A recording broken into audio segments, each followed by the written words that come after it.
5 अगस्त 1997 Patna high court में सुनवाई चल रही थी। जज ने कहा, बिहार में सरकार नहीं है, यहां जंगल राज कायम हो चुका है। यहीं पहली बार बिहार के लिए जंगल राज शब्द का इस्तेमाल किया गया। हाईकोर्ट की यह टिप्पणी टीवी और अखबारों की हेडलाइन बनकर उतर गई, लेकिन लोगों के दिमाग में जंगल राज और बिहार का रिश्ता परमानेंट हो गया।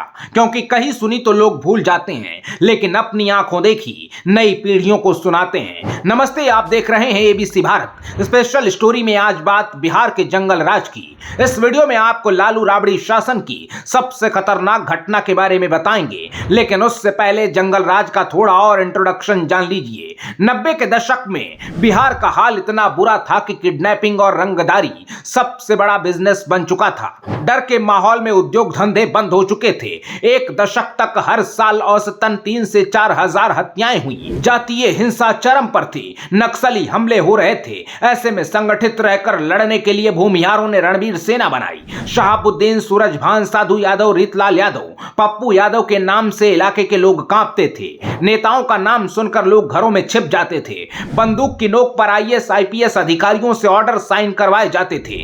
इस दौरान एक ऐसी घटना हुई जिसे याद करके आज ईडी सीबीआई दफ्तर का चक्कर काट रही लालू फैमिली को एक बार अफसोस जरूर होता होगा। तो चलिए शुरू करते हैं कहानी चंपा विश्वास कांड की। 1990 से 2005 तक लालू परिवार की सत्ता का वो दौर था जब सरकार के चहेते नेताओं के सामने सब बेबस होते थे। चंपा विश्वास कांड लालू राबड़ी राज की उसी व्यवस्था का क्रूर और सबसे घिनौना सबूत है। आईएएस अपने आप में सिस्टम का मजबूत और बहुत ताकतवर हिस्सा होता है, लेकिन लालू के बिहार में एक आईएएस अफसर सब कुछ जानते हुए भी कुछ नहीं कर सका। आईएएस बीबी विश्वास की पत्नी, मां, भतीजी और घर की 2-2 मेड के साथ एक नेता का बेटा लगातार रेप करता रहा। आईएएस अफसर को काफी दिनों के बाद इस बात का पता चला।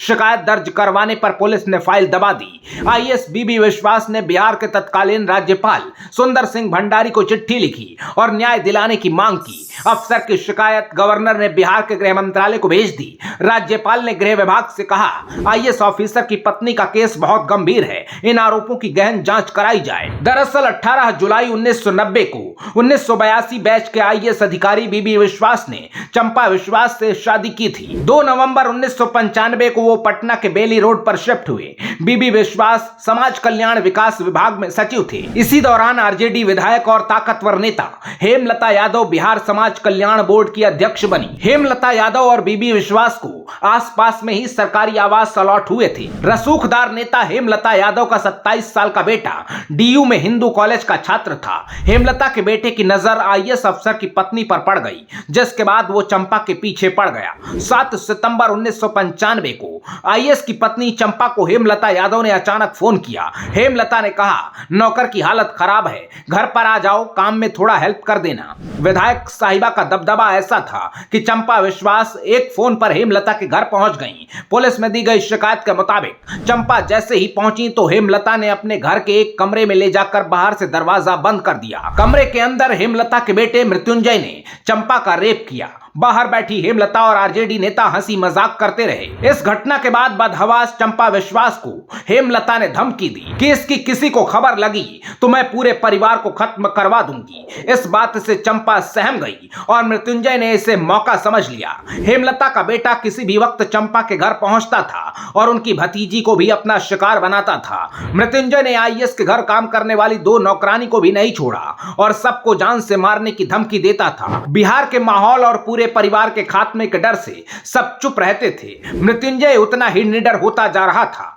उसने आईएएस की मां पर भी हाथ डाला। आखिरकार यह घटना आईएएस बीबी विश्वास के सामने आई। वो अपने वरिष्ठ पुलिस अधिकारियों से मिले। पुलिस अफसरों ने आईएएस की मदद करने के बदले चुप रहने और सब कुछ सहते रहने की सलाह दी। इस बीच हेमलता का ऐसा खौफ था कि अवैध संतान न हो जाए, इसलिए चंपा ने नसबंदी तक करवा ली। कहा जाता है कि जब राज्यपाल से शिकायत की गई थी तो गवर्नर ऑफिस से केंद्र सरकार को भी इस घटना की रिपोर्ट भेजी गई थी। लेकिन बिहार के डीजीपी नियाज अहमद ने अपनी तरफ से जांच करके मृत्युंजय को क्लीन चिट दे दी। डीजीपी ने अपनी रिपोर्ट में कहा, हेमलता यादव के बेटे ने कुछ नहीं किया है। 1997 में यह मामला पब्लिक डोमेन में आया जब चंपा विश्वास ने लिखित में पुलिस को शिकायत दी। इसके बाद भी पुलिस ने कुछ नहीं किया तो बीजेपी नेता सुशील कुमार मोदी ने प्रेस कॉन्फ्रेंस कर चंपा विश्वास कांड की पूरी कहानी मीडिया के सामने रखी। राष्ट्रीय स्तर पर मामला उठा तो चंपा विश्वास और उनके आईएएस पति को हिम्मत मिली। वो राज्यपाल के पास पहुंचे।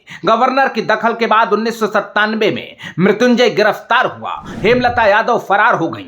मामला सुर्खियों में बना रहा तो 2 महीने बाद हेमलता ने सरेंडर किया।